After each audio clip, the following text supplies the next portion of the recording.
Assalamualaikum warahmatullahi wabarakatuh. Perkenalkan, nama saya Dela Sri Hayanti dengan NIM 6120121304, Prodi Manajemen, Fakultas Ekonomi dan Bisnis. Dosen pengampu Bapak Fahmi Amirullah Anwar, MM. Saya di sini akan menjelaskan mata kuliah Perekonomian Indonesia dengan terkait tugas UAS. Di sini ada bab 1, yaitu sejarah ekonomi Indonesia sejak Orde Lama hingga pemerintah reformasi. Dan di mana yaitu ada pendahuluan, perlu diketahui bahwa pola dan proses dinamika pembangunan ekonomi di suatu negara sangat ditentukan oleh banyak faktor, yaitu faktor-faktor eksternal, diantaranya adalah perkembangan teknologi, kondisi perekonomian dan politik dunia, serta keamanan global. Nah, di sini ada pemerintah Orde Lama pada tanggal 17 Agustus 1945, Indonesia memproklamasikan kemerdekaannya. Setelah itu, khususnya pada tahun-tahun pertama setelah merdeka, keadaan ekonomi Indonesia sangat buruk. Ekonomi nasional boleh dikatakan mengalami stagflasi, defisit saldo neraca pembayaran dan defisit keuangan pemerintah sangat besar. Kegiatan produksi ini, sektor pertanian dan sektor industri manufaktur praktis terhenti. Pemerintah Orde Baru, tempatnya sejak bulan Maret 1966,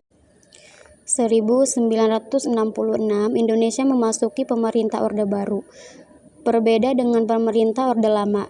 Dalam era Orde Baru ini, perhatian pemerintah lebih ditunjukkan pada peningkatan kesejahteraan masyarakat lewat pembangunan ekonomi dan sosial di tanah air.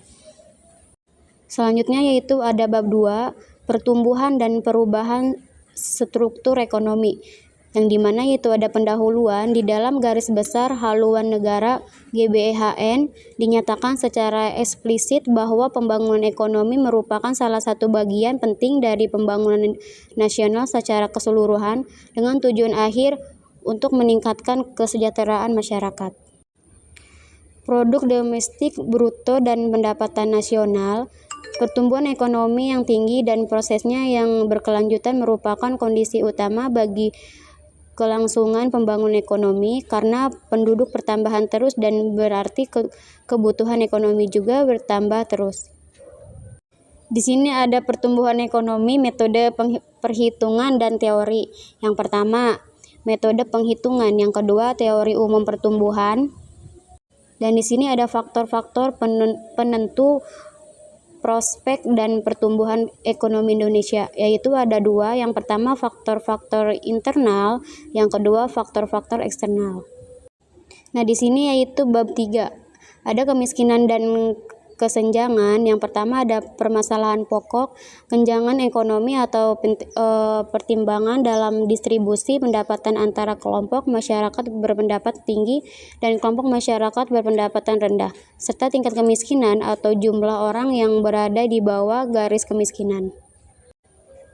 Pertumbuhan, kesenjangan dan kemiskinan. Yang pertama yaitu ada hubungan antara pertumbuhan dan kesenjangan hipotesis Cousins pada Desne itu 1990 sampai 1980 mengenai pertumbuhan ekonomi dan distribusi pendapatan di banyak, terutama negara-negara dengan proses pembangunan ekonomi yang pesat dan laju pertumbuhan ekonomi yang tinggi, serta Indonesia menunjukkan seakan-akan ada suatu korelasi positif antara laju pertumbuhan dan tingkat.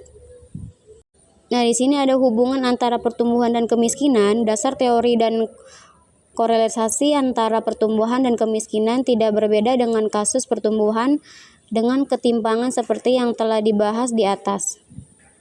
Di sini ada dampak kemiskinan, yaitu kebijakan. Ada 3 pilar utama strategi pengurangan kemiskinan, yakni sebagai berikut. Yang pertama, pertumbuhan ekonomi yang berkelanjutan dan yang berkomunikasi. Yang kedua, pemerintah yang baik. Yang ketiga, pembangunan sosial. Selanjutnya yaitu Ada bab 4, industrialisasi dan perkembangan sektor industri. Yang pertama ada konsep dan tujuan industrialisasi. Dalam sejarah pembangunan ekonomi, konsep industrialisasi berawal dari proses revolusi industri pertama pada pertengahan abad ke-18 di Inggris dengan penemuan metode baru untuk pemintaan dan penenuan kapas yang menciptakan spesialisasi dalam produk dan peningkatan produktivitas dari faktor produk yang digunakan. Nah, di sini ada perkembangan sektor industri manufaktur nasional, ada permasalahan dalam industri manufaktur, dan ada strategi pembangunan sektor industri. Dan selanjutnya ada bab 5 yaitu perkembangan sektor pertanian. Yang pertama peran sektor pertanian hingga analisis. Selanjutnya yaitu ada bab 6 perdagangan luar negeri. Yang pertama yaitu teori perdagangan internasional.